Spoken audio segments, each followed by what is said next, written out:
You know that feeling, right? Your phone buzzes. Again. Another spam call, weird number. Or your inbox is just overflowing with junk you definitely never asked for. It's like this constant background hum, this feeling your digital life is just out there, exposed, kind of unsettling, feeling like you're leaving these digital breadcrumbs everywhere and someone's collecting them, selling them. Welcome to the deep dive. We try to cut through that digital noise and give you the essentials. Today, we're diving into, well, the whole quest for digital privacy, specifically looking at one company that claims it's got the shield you need. Because let's be honest, trying to figure out data brokers, these companies grabbing and selling your info, plus all the online tracking, it feels, yeah, almost impossible sometimes. And that's exactly what we're trying to tackle in this deep dive. We're focusing on a company called Cloaked. We're looking closely at a really detailed review from Savage Reviews over on YouTube. And it poses this really critical question. Is Cloaked actually the ultimate in privacy, perfection? Or is it more like digital paranoia that they've conveniently packaged into a subscription?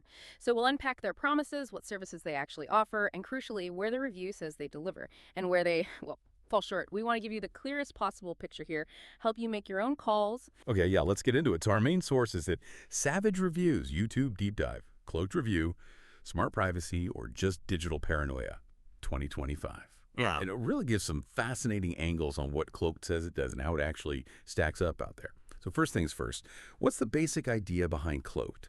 What problem are they claiming to solve? The review tells us, at its core, Cloaked is a privacy company.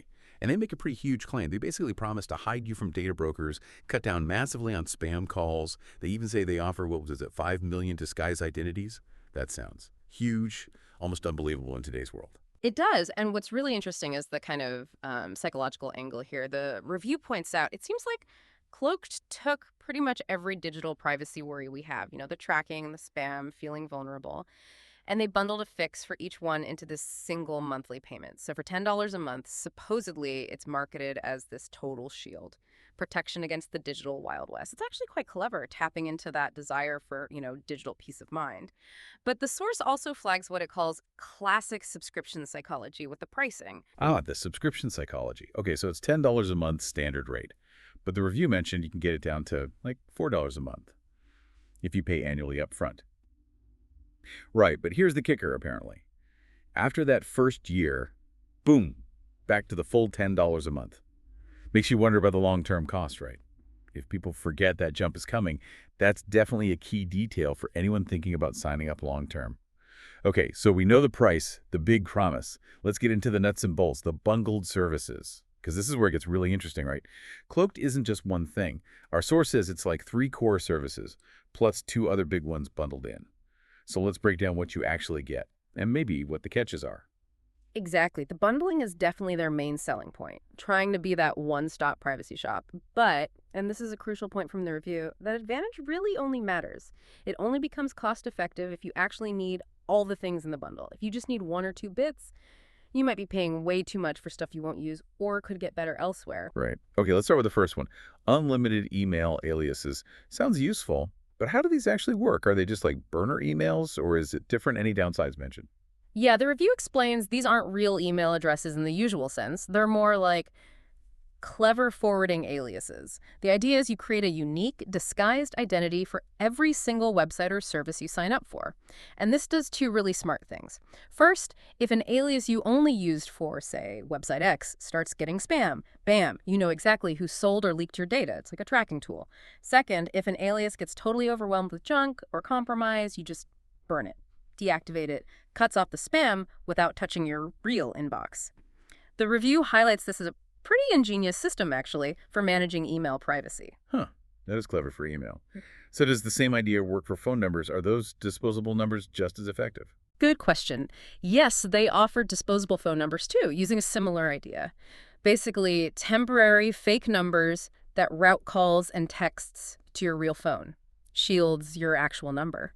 Again, the goal is insulation from telemarketers, spammers, all that noise. However, it's a big however, according to the review. These disposable numbers, often they're voice over IP, VoIP numbers. And a lot of websites, especially for important stuff like signups or security checks, they actively block VoIP numbers. Ah, So they just might not work sometime. Exactly. If a site rejects the VoIP number, that whole part of the Cloaked service is basically useless for that specific task, which could be really frustrating. Okay, so email aliases sound good. Phone numbers have a potential snag. What about password management? Everyone needs that. How does theirs compare? Absolutely essential password managers.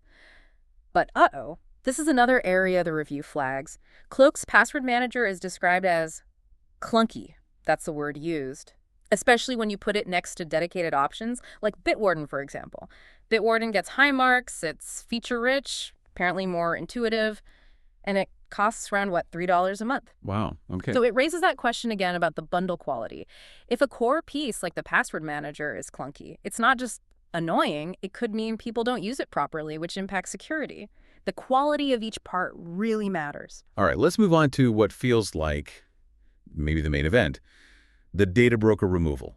What's the promise here? How effective is it supposed to be? Because getting off those lists sounds like a nightmare. It really does. And Cloaked claims to tackle it directly. They say they monitor hundreds of these data broker sites, automatically sending requests to remove your info. And interestingly, the review does mention that users reported getting fewer spam calls and emails after using it for a few months. Okay, so some positive signal there. Yeah, it suggests it's having some effect. And for a lot of people, just reducing that daily barrage is a big win. And then there's the other big headline feature, the $1 million identity theft insurance. All right, that sounds incredibly reassuring. $1 million.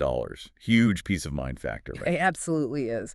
That number, $1 million, it definitely grabs your attention, designed to make you feel secure. However, the review offers a critical perspective here, too. It points out that while $1 million sounds massive, most actual identity theft cases, the costs involved fixing credit, maybe some legal fees, lost time, they rarely get anywhere near that high. Okay. So while it offers that psychological comfort blanket, the practical value of that huge $1 million limit, it might be overstated for the average person's actual risk. It's a strong marketing point, but maybe not as practically useful as it sounds in most situations. Okay, so we've heard the promises, some definite plus points. But the review wasn't all positive. Where does Cloaked stumble? What are the main weaknesses identified, and are there better options for specific things? Right.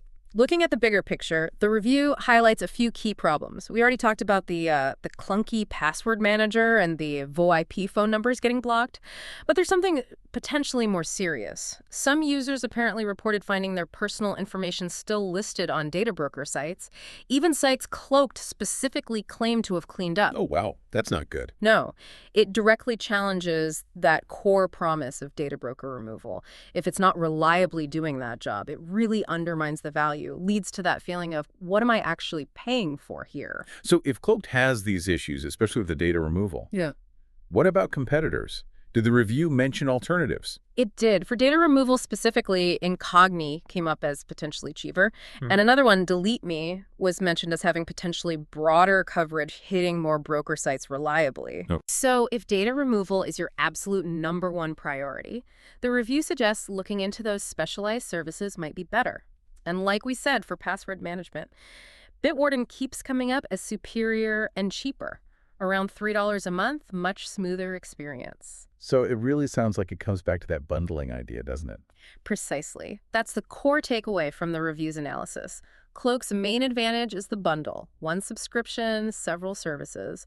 But that convenience only really makes financial sense if you genuinely need every single piece of that bundle. If not, if you only need one or two things or already have solutions you like, you might just be paying extra for, as the review puts it, overpriced peace of mind. You could likely get better dedicated tools for less. It's about checking if you'll use all of it. Okay, so we've pulled apart Cloaked, the good, the bad, the clunky. What's the final verdict from the review? Who is this service actually for? Yeah, the reviewer lands on a pretty specific recommendation. It's quite practical. They basically say, look, if you are genuinely spam drowning, that's the phrase used, if you're getting dozens of spam calls, tons of junk email every single day, just feeling totally overwhelmed, then maybe $10 a month for Cloaked is worth considering. In that specific scenario, the potential relief, plus that clever email alias system for tracking leaks, it could justify the cost by providing real relief and a bit more control. Right, that makes sense for someone truly bombarded. But what about, well, most people maybe? What if you're not spam drowning? Maybe you already use a good password manager like Bitwarden. Manage things okay already. Does Cloaked still make sense then? According to the review's analysis, probably not. In that case, you're likely paying for features you don't fully need. or features you could get better and cheaper elsewhere through specialized services. It really just boils down to you assessing your own situation. How bad is the spam? How much does the tracking worry you? What tools do you already have? It's about finding the right fit for your specific needs, not just buying a bundled solution that might be overkill. Hashtag tag tag outro. Wow. Okay, this deep dive into Cloaked really does shine a light on those constant trade-offs, doesn't it? That tension between wanting convenience like a single bundle versus needing really solid comprehensive protection and figuring out the real value of these bundled services compared to specialized tools. Absolutely. What really stands out is that genuine digital privacy. It's just not a one-size-fits-all thing. And companies are, let's face it, very good at packaging peace of mind in complex ways, making it sound essential for everyone. So it's just so crucial for you, the listener, to understand what's actually being delivered versus what's just promised. And yeah, what you might be overpaying for in this ongoing fight against data brokers and endless spam. Being informed is really your best defense here. Definitely. Our goal today was really just to pull out the key insights from this review, give you the important stuff so you can make a more informed decision about your own digital privacy strategy, whatever that looks like. Hopefully, this deep dive helped clarify things a bit. So here's something to think about as you go about your digital life. In this world, absolutely saturated with services all promising to protect you online, are you actually paying for real, measurable privacy? Or are you mostly subscribing to the feeling of security? And maybe the toughest question, how much is that feeling really worth to you compared to the actual protection you're getting?